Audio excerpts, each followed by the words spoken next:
All right, so today we're jumping into a really powerful idea from a devotional text. It's this idea that the truest measure of what we believe isn't what we say, but what we actually do. We're going to see how this all connects love, obedience, and even what it takes to be a truly effective leader. So let's just start with the question we probably all think about. Is love a feeling, or is it an action?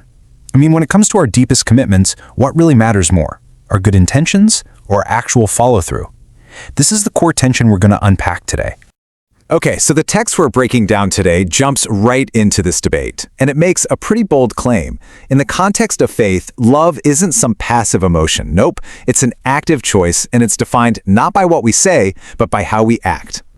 Now, according to this devotional, just saying you believe something or having those warm, fuzzy feelings of devotion, well, that's only part of the story. They're important pieces of the puzzle for sure, but they're just the starting points, not the final destination. And this is the real kicker, the central point the text is making.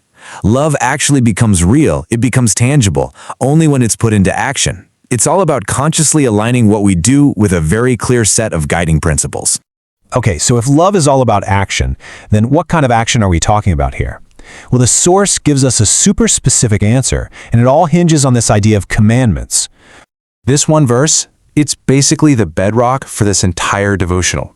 It lays out this incredibly simple but really profound equation. Love isn't the cause of obedience. Obedience is the proof of love. You really can't have one without the other. And what this does is it completely reframes what we think of as discipleship. It's not some title you just claim for yourself, right? It's a path you actually walk. It's this active, ongoing process of obedience, which is all about doing, not just believing. And of course, this idea spills right over into leadership. The thinking here is pretty straightforward. You just can't lead other people if you're not first leading yourself in this path of obedience. It becomes the absolute foundation for trust, for guidance, and for reliability. All right, so to make sure this doesn't all just sound like abstract theory, the text gives us a great historical case study. It shows us what this looks like in the real world. And that example is the biblical figure Joshua. He's really held up as the gold standard here, a leader whose success was pretty much forged by his unwavering commitment to following instructions to the letter. Now, what's really interesting is how the text lays this out. It's not presented as some kind of gray area. Nope, it's a clear fork in the road. Two very different paths. One path, the path of obedience that Joshua modeled. It leads to progress, to success. The other path, disobedience, leads to stagnation and missed opportunities. Okay, so that's the ancient lesson.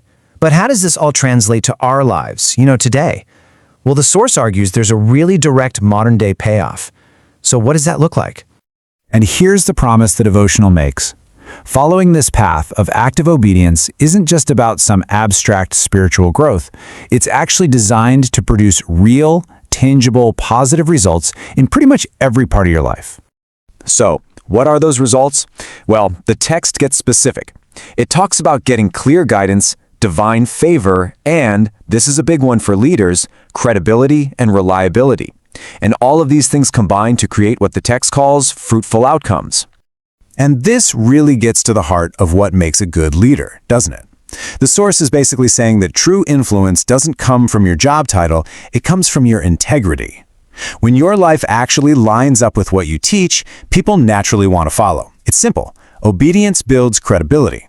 So, the devotional isn't going to let us off the hook with just a bunch of ideas. It actually ends with a direct challenge, one that's meant to push us from just understanding all this to actually living it. And this is where it all comes together, bringing us right back to the central message of the whole text. It's that one last reminder. Faith, in the world of this devotional, is an action verb. It's something you do. So how do you do it? The text gives us this really straightforward two-step life application. Step one is to reflect, to do a little personal inventory and figure out where you struggle. And then step two is to commit, to consciously decide to line up your actions with the principles you say you believe in. And that all leads to the final, really provocative question the devotional leaves us with. And it's not just something to think about, it's a moment for some deep self-examination. It kind of challenges us to look at our own lives as if they were evidence. The question is this: if your actions are the only true measure of your beliefs,